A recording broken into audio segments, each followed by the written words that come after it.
Hello dear students, आज मैं आप लोगों को इस वीडियो में प्रोनाउन समझाऊंगी। प्रोनाउन क्या है, pronoun and it's kind, pronoun और उसके प्रकार इस वीडियो में बताऊंगी।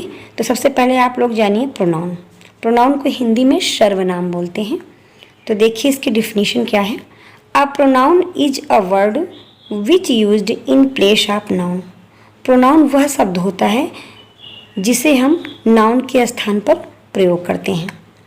तो देखिए ये कौन से होते हैं, I, we, you, they, he, she, it, this, that, these, those, ये सब होते हैं। तो देखिए एग्जाम्पल में, ही इज़ अ प्लेयर, वह एक खिलाड़ी है, तो ही ये प्रोनाउन है। तो जैसे हम ऐसे भी बोल सकते हैं कि मोहन इज अ प्लेयर, तो मोहन नाउन हो जाएगा, तो नाउन के प्लेस पर हम ही यूज करेंगे, तो ही इज अ प्लेयर। तो इस तरह जानेंगे कि हम नाउन के स्थान पर ही का यूज किए हैं।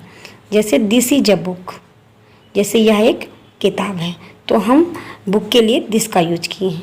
तो इस तरह समझेंगे कि ये प्रोनाउन है। तो आपको समझ में आ गया होगा प्रोनाउन की डिफिनीशन।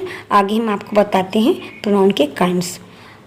प्रोनाउन के काइंड्स 9 काइंड्स होते हैं। तो देखिए आप लोग, number 1 personal pronoun. Personal pronoun को हिंदी में पुरुषवाचक सर्वनाम कहते हैं। नंबर 2 डिमॉन्स्ट्रेटिव प्रोनाउन, जिसे हम हिंदी में संकेतवाचक सर्वनाम कहते हैं। नंबर 3 इंट्रोगेटिव प्रोनाउन, इसे हम हिंदी में प्रश्नवाचक सर्वनाम बोलते हैं। नंबर 4 इंडिफिनिट प्रोनाउन, जिसे हम हिंदी में अनिश्चयवाचक सर्वनाम कहते हैं। नंबर 5 रिलेटिव प्रोनाउन, जिसको हिंदी में संबंधवाचक सर्वनाम बोलते हैं। नंबर 6 डिस्ट्रीब्यूटिव प्रोनाउन, जिसको हिंदी में विभाग सूचक सर्वनाम कहते हैं। नंबर 7 रिफ्लेक्सिव प्रोनाउन, इसे हम हिंदी में निजवाचक सर्वनाम बोलते हैं। नंबर 8 इम्फैटिक प्रोनाउन, इसको हिंदी में दृढ़ता सूचक सर्वनाम बोलते हैं। लास्ट है 9 नंबर रेसिप्रोकल प्रोनाउन। देखिए आप लोग, फर्स्ट पर्सनल प्रोनाउन, इसके डिफिनेशन को जानते हैं। Personal pronoun is used in place of a person और अ थिंग। पर्सनल प्रोनाउन वो होते हैं जिन्हें हम किसी व्यक्ति या वस्तु के स्थान पर प्रयोग करते हैं। तो देखिए एग्जाम्पल में, I, we, you, he, she, it, they, ये पर्सनल प्रोनाउन होते हैं। देखिए जैसे ही इज़ अ टीचर, वह एक अध्यापक है, तो ये टीचर यहाँ पर, ये टीचर पर्सन है, इसके स्थान पर हमने ही का यूज़ किया है, तो ही यहाँ पर क्या हो गया, पर्सनल प्रोनाउन। जैसे इट इज़ अ बुक, तो यहाँ पर हमने बुक के प्लेस पर हमने इट का यूज़ किया है, और टीचर के प्लेस पर हमने ही का यूज़ किया है, तो ये पर्सनल प्रोनाउन है।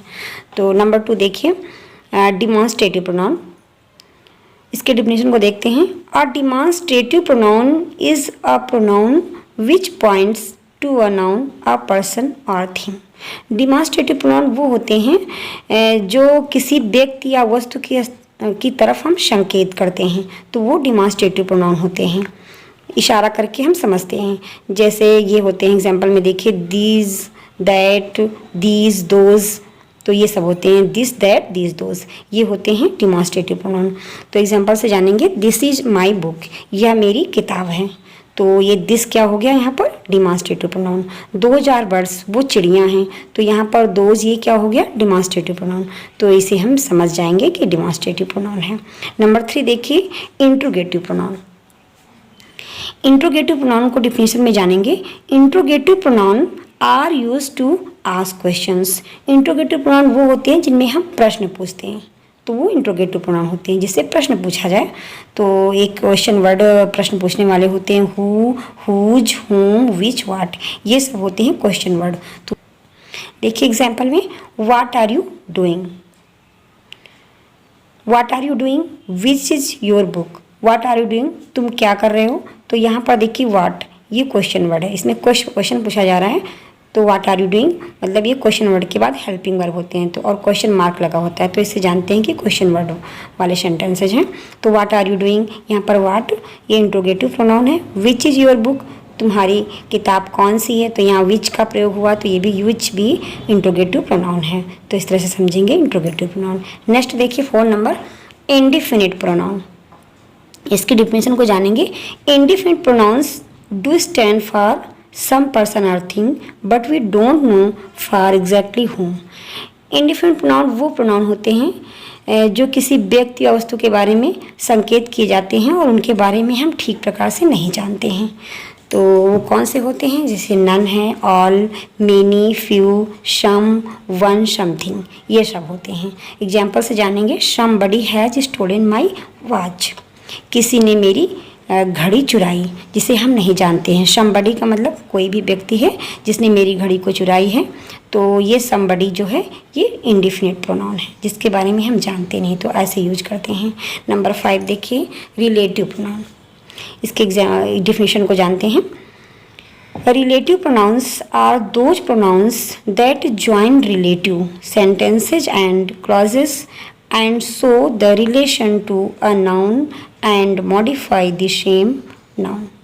रिलेटिव प्रोनाउन वो प्रोनाउंस होते हैं जो सेंटेंसेज एंड क्लाज और सेंटेंस को जोड़ते हैं। ऐसे क्लाज और सेंटेंस को जोड़ते हैं सो द रिलेशन, जिसमें एक संबंध स्थापित होता है और दूसरे नाउन, उस नाउन से संबंध स्थापित होता है जो इसके पहले यूज किया गया हो। A noun and modify the same noun, जो इसके पहले नाउन यूज किया जाए उससे उसका संबंध भी हो। तो इस तरह जैसे हु, विच, हुज, हुम, दैट, ये सब क्या होते हैं? रिलेटिव प्रोनाउन होते हैं।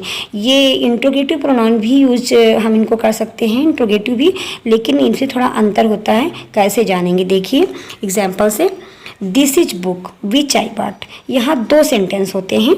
तो देखिए, दिस इज अ बुक, यह किताब है, विच आई बॉट, जिसको मैंने खरीदा। तो यहाँ विच का प्रयोग कंजंक्शन के रूप में है, ना कि ये इंट्रोगेटिव प्रोनाउन के रूप में। विच इंट्रोगेटिव प्रोनाउन है, लेकिन यहाँ पर विच का यूज हम कंजंक्शन के रूप में करेंगे। पहले वाले सेंटेंस से हम इसको जोड़ेंगे। दिस इज अ बुक, यह किताब है, विच आई बॉट, जिसे मैंने खरीदा। तो यहाँ पर कंजंक्शन के रूप में जब यूज होता है, जहाँ पर एक रिलेशन होता है 2 सेंटेंस का, तो वहाँ पर ये रिलेटिव प्रोनाउन होता है। 6 नंबर देखिए, डिस्ट्रीब्यूटिव प्रोनाउन। इसके डिफिनेशन को देखते हैं। Distributive pronouns refer to individual elements in a group और अ पेयर। डिस्ट्रीब्यूटिव प्रोनाउन वो प्रोनाउन होते हैं जो कि सेंटेंस में आए हुए, ग्रुप में आए हुए प्रत्येक की तरफ संकेत करें, तो वो होता है डिस्ट्रीब्यूटिव प्रोनाउन। जैसे देखिए एग्जाम्पल में, ईच, आइदर, नाइदर, एनी, तो ये सब होते हैं डिस्ट्रीब्यूटिव प्रोनाउन। जैसे एग्जाम्पल में देखिए, each of the girls got a prize, प्रत्येक लड़कियों ने पुरस्कार पाए। तो यहाँ पर ईच जो है यहाँ पर डिस्ट्रीब्यूटिव प्रोनाउन है। नेक्स्ट नंबर देखिए 7, रिफ्लेक्सिव प्रोनाउन। देखिए इसके definition, a reflexive pronoun expresses that subjects action effect the subject itself. Reflexive pronoun वो होते हैं जिनका सब्जेक्ट का प्रभाव किस तरह कार्य पर पड़ता है। तो हमें देखते हैं स्वयं कार्य पर कैसे प्रभाव पड़ता है। तो देखिए example, himself, herself, itself, yourself, ये होते हैं reflexive pronoun. She prepared herself for the test, उसने अपने आप को, स्वयं को तैयार किया फॉर द टेस्ट के लिए। तो ये सी के लिए हम हरसेल्फ यूज करते हैं स्वयं के लिए, हिमसेल्फ हम ही के साथ यूज करते हैं, और इट के साथ हम इट सेल्फ यूज करते हैं, और योर के साथ योर सेल्फ यूज करते हैं। तो यहाँ पर ये जानेंगे कि ये जो रिफ्लेक्सिव प्रोनाउन होते हैं इनके पहले वर्ब आती है, तो इससे जानेंगे कि ये रिफ्लेक्सिव प्रोनाउन है। नंबर 8 देखिए, emphatic pronoun. Emphatic pronouns emphasize the subject, these are used in nominative case. ये एम्फैटिक प्रोनाउन वो होते हैं जो नॉमिनेटिव केस की तरह प्रयोग किए जाएं। नॉमिनेटिव केस में हमेशा ये प्रयोग किए जाते हैं। तो ये अभी आप ऊपर पढ़ चुके हैं 7 नंबर रिफ्लेक्सिव प्रोनाउन। तो ये वैसे भी हैं लेकिन थोड़ा सा अंतर है। ये my self, your self, him self, it self, ये एम्फैटिक प्रोनाउन होते हैं जो अभी आप ऊपर देख चुके हैं रिफ्लेक्सिव प्रोनाउन में। लेकिन अंतर इसमें सिर्फ ये होता है कि ये यहाँ पर जो ये एम्फैटिक प्रोनाउन है ये सब्जेक्ट के बाद यूज होते हैं और इनके बाद वर्ब आती है, और यहाँ रिफ्लेक्सिव प्रोनाउन में क्या होता है कि ये जो प्रोनाउंस होते हैं इनके पहले हम यूज करते हैं वर्ब। तो ये इतना अंतर है, और यहाँ पर सब्जेक्ट पहले आएगा उसके बाद हम यूज करते हैं, तो वर्ब को हम बाद में यूज करते हैं। तो जैसे I myself can do it, मैं स्वयं ये कर सकता हूँ।